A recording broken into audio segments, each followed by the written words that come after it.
All welcome back my Dhriti logs Kannada channel. ಎಲ್ಲರೂ ಹೇಗಿದ್ದೀರಾ? ಎಲ್ಲರೂ ಚೆನ್ನಾಗಿದ್ದೀರಾ ಅಂತ ಭಾವಿಸ್ತೀನಿ.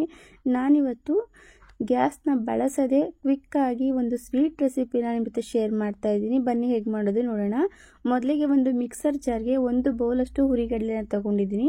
ಹುರಿಗಡಲೆ ಸ್ವಲ್ಪ ಮೆತ್ತಗಾಗಿದೆ ಅನಿಸಿದ್ರೆ ಸ್ವಲ್ಪ ಲೈಟಾಗಿ ಬಿಸಿ ಮಾಡ್ಕೊಳ್ಳಿ, ಇಲ್ಲ ಅಂದರೆ ಬೇಡ. ಹಾಗೆ ಅದೇ ಬೌಲಲ್ಲೇ 1/4 ಬೌಲಷ್ಟು ಸಕ್ಕರೆನ ತೊಗೊಂಡಿದ್ದೀನಿ.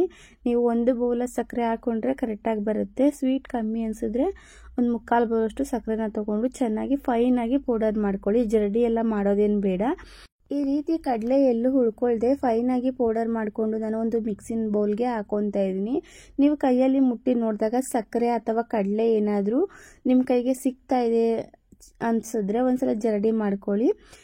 ಆದಷ್ಟು ಫೈನಾಗಿ ಪೌಡರ್ ಮಾಡ್ಕೊಳ್ಳಿ. ಇಲ್ಲಾಂದರೆ ನಾನಿಲ್ಲಿ 3 ಟೇಬಲ್ ಸ್ಪೂನಷ್ಟು ಹಾಲಿನ ಪೌಡರ್ನ ಸೇರಿಸ್ಕೊಂಡಿದ್ದೀನಿ. ಹಾಲಿನ ಪೌಡರ್ನ ಸೇರಿಸ್ಕೊಂಡು ಚೆನ್ನಾಗಿ ಮಿಕ್ಸ್ ಕೊಡ್ತಾ ಇದ್ದೀನಿ. ಹಾಲಿನ ಪೌಡರ್ ಎಲ್ಲ ಹುರಿಗಡಲೆ ಪೌಡರ್ ಜೊತೆ ಚೆನ್ನಾಗಿ ಮಿಕ್ಸ್ ಆಗಬೇಕಲ್ವಾ, ಹಾಗಾಗಿ ನಂತರ ನಾನಿಲ್ಲಿ 1 ಲೋಟದಷ್ಟು ಹಾಲನ್ನ ತಗೊಂಡಿದ್ದೀನಿ.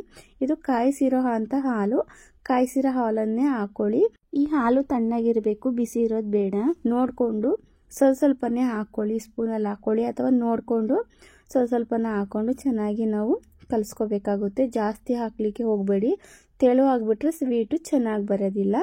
ನೋಡಿಕೊಂಡು ಸ್ವಲ್ಪನೇ ಹಾಕ್ಕೊಳ್ಳಿ. ನೋಡೋಣ ಎಷ್ಟು ಹಾಲು ಖಾಲಿ ಆಗುತ್ತೆ ಅಂತ. ಇಷ್ಟು ಕ್ವಾಂಟಿಟಿಗೆ ತೊಗೊಂಡಿದ್ದೀನಲ್ವಾ, ನೋಡ್ತಾ ಇರ್ಬೋದು. ನಾನೀಗ ಮತ್ತೆ ಸ್ವಲ್ಪ ಒಂದು ಚಮಚದಷ್ಟು ಲಾಸ್ಟಕ್ಕೆ ಹಾಕ್ಕೊಂಡು ಕಲಿಸ್ಕೊತಾ ಇದ್ದೀನಿ. ಈ ರೀತಿ ಸಕ್ಕರೆ ಹಾಗೆ ಹಾಲಿನ ಪೌಡರು ಕಡಲೆ ಹಿಟ್ಟು ಎಲ್ಲ ಚೆನ್ನಾಗಿ ಹೊಂದ್ಕೊಳ್ಳಾಗೆ ಮಿಕ್ಸ್ ಮಾಡಿಕೊಂಡು ಈ ರೀತಿ ಕೈಯಲ್ಲಿ ಉಂಡೆ ಬರೋ ಅಷ್ಟು, ಜಾಸ್ತಿ ತೆಳುವಾಗ್ಬಿಟ್ರೆ ಚೆನ್ನಾಗಿರಲ್ಲ, ನೋಡಿಕೊಂಡು ಈ ರೀತಿ ಕಲಿಸ್ಕೊಳ್ಳಿ. ಒಂದು ಪ್ಲೇಟ್ನ ತೊಗೊಂಡಿದ್ದೀನಿ. ಈ ಪ್ಲೇಟ್ಗೆ ಒಂದು ಅರ್ಧ ಟೇಬಲ್ ಸ್ಪೂನಷ್ಟು ತುಪ್ಪನ ಹಾಕ್ಕೊಂಡು ಎಲ್ಲ ಕಡೆ ತುಪ್ಪನ ಸವರ್ಕೊತಾ ಇದ್ದೀನಿ. ನಿಮ್ಮ ಹತ್ರ ಏನಾದರೂ ಬೌಲ್ ಆ ರೀತಿ ಇದ್ದರೆ ಕೂಡ ಹಾಕ್ಕೊಂಡು ಮಾಡ್ಕೋಬೋದು. ಇಲ್ಲ ಏನು ಕೇಕ್ ಮೋಲ್ಡ್ ಅಥವಾ ಇಲ್ಲ ಅಂತ ಅಂದರೆ ಸ್ವೀಟ್ ಮೋಲ್ಡ್ ಆಗಿರ್ಬೋದು, ಕೇಕ್ ಮೋಲ್ಡ್ ಆ ಥರ ಇಲ್ಲ ಅಂದರೆ ಈ ರೀತಿ ಪ್ಲೇಟ್ಗೆ ಈಸಿಯಾಗಿ ಹಾಕ್ಕೊಂಡು ಮಾಡ್ಕೊಳ್ಳಿ. ತುಪ್ಪ ಎಲ್ಲ ಚೆನ್ನಾಗಿ ಸವರ್ಕೊಂಡು ನೋಡಿ, ಈ ಸ್ವೀಟ್ನ ನಾನಿಲ್ಲಿ ಈ ರೀತಿ ಪ್ಲೇಟ್ ಮೇಲೆ ಹಾಕ್ಕೊಂಡು ಕೈಯಿಂದ ಪ್ರೆಸ್ ಮಾಡ್ಕೊತಾ ಇದ್ದೀನಿ.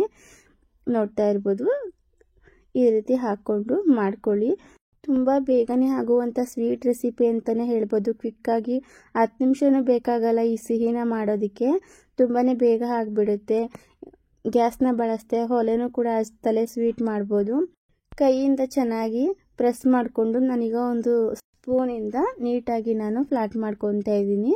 ಸೈಡೆಲ್ಲ ಚೆನ್ನಾಗಿ ನಾವು ಸ್ಪೂನಿಂದ ಈ ರೀತಿ ಮಾಡಿಕೊಂಡ್ರೆ ಒಂದು ಒಳ್ಳೆ ಶೇಪ್ ಕೂಡ ಬರುತ್ತೆ. ನೋಡ್ತಾ ಇರ್ಬೋದು, ಈ ರೀತಿ ನಾನು ರೆಕ್ಟ್ಯಾಂಗಲಲ್ಲಿ ಈ ಸ್ವೀಟ್ನ ನಾನು ರೆಡಿ ಮಾಡ್ಕೊಂಡಿದ್ದೀನಿ. ಇವಾಗ ನೀವೇನಾದರೂ ಹೊಸದಾಗಿ ವಿಡಿಯೋ ನೋಡ್ತಿರೋದಾದರೆ ಚಾನಲ್ನ ಸಬ್ಸ್ಕ್ರೈಬ್ ಮಾಡಿಕೊಂಡು ವಿಡಿಯೋನ ಪೂರ್ತಿ ನೋಡಿ.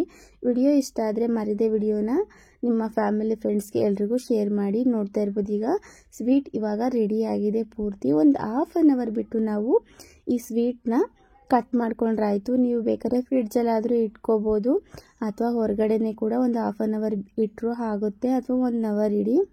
ಬೇಗನೆ ಇನ್ಸ್ಟಂಟಾಗಿ ಈ ಸ್ವೀಟ್ ರೆಸಿಪಿನ ನಾವು ಮನೆಯಲ್ಲೇ ತುಂಬ ಸುಲಭವಾಗಿ ಕಡಿಮೆ ಖರ್ಚಲ್ಲಿ ನಾವು ಈ ಸ್ವೀಟ್ನ ಮಾಡ್ಕೊಬೋದು. ನೋಡ್ತಾ ಇದ್ದೀರಾ, ಪೀಸು ಕೂಡ ತುಂಬಾ ಚೆನ್ನಾಗಿ ಕಟ್ ಮಾಡ್ಕೋಬೋದು. ನೋಡಿದ್ರಲ್ವಾ, ಗ್ಯಾಸ್ ಬಳಸದೆ ಒಲೆ ಹಚ್ಚದೆ ಇನ್ಸ್ಟಂಟಾಗಿ ಕ್ವಿಕ್ಕಾಗಿ ಸ್ವೀಟ್ ಮಾಡೋದು ಹೇಗೆ ಅಂತ. ಈ ಸ್ವೀಟ್ ರೆಸಿಪಿ ನಿಮ್ಗೆ ಎಲ್ರಿಗೂ ಇಷ್ಟ ಆಗಿದೆ ಅಂತ ಭಾವಿಸ್ತೀನಿ. ಪ್ಲೀಸ್ ಇಷ್ಟ ಆಗಿದ್ರೆ ವಿಡಿಯೋಗೆ ಲೈಕ್ ಮಾಡಿ, ಹಾಗೆ ಶೇರ್ ಮಾಡಿ. ಚಾನಲ್ಗೆ ಸಬ್ಸ್ಕ್ರೈಬ್ ಆಗಿಲ್ಲ ಅಂದರೆ ಸಬ್ಸ್ಕ್ರೈಬ್ ಮಾಡಿಕೊಂಡು ವಿಡಿಯೋನ ಪೂರ್ತಿ ನೋಡಿ. Thank you for watching my video.